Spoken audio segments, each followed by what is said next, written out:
पावसाळा सुरू होऊन साधारणतः 1.5 महिना उलटलाय तरी नंदुरबार जिल्ह्यामध्ये समाधानकारक पाऊसच झालेला नाहीये। त्यामुळे शेतकऱ्यांवरती दुबार पेरणीचं संकट ओढावलंय। काही प्रमाणात पाऊस झाल्यानं शेतकऱ्यांनी पेरणी केली, मात्र चांगला पाऊस न झाल्यानं पिकं धोक्यात आली।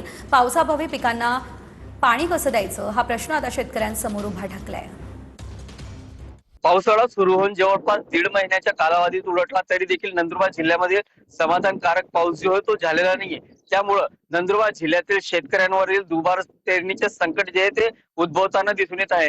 अनेक शेतकऱ्यांनी हवामान खात्याच्या अंदाजानुसार कापसाची असेल किंवा खरीप हंगामाची इतर पिकांची लागवड जी ती केली गेली होती, परंतु पाऊस पडत नाहीये। तर दुसरीकडे तापमानाची तीव्रता जी आहे ती अधिक होत असल्यामुळं कापूस पिकावरती आता रोगराई पसरण्याची भीती देखील वर्तवली जात असल्याचं दिसून येत आहे। नंदुरबार जिल्ह्यामध्ये आतापर्यंत 40,000 हेक्टर क्षेत्रावरती खरीप हंगामाची लागवड झालेली। त्यामुळं नंदुरबार जिल्ह्यातील पावसाची परिस्थिती पाहता हे पिकांसमोर आता मोठं संकट जे आहे ते आता येऊन ठेपलेलं आहे। जितेंद्र बैसाना, टीव्ही 9 मराठी, नंदुरबार।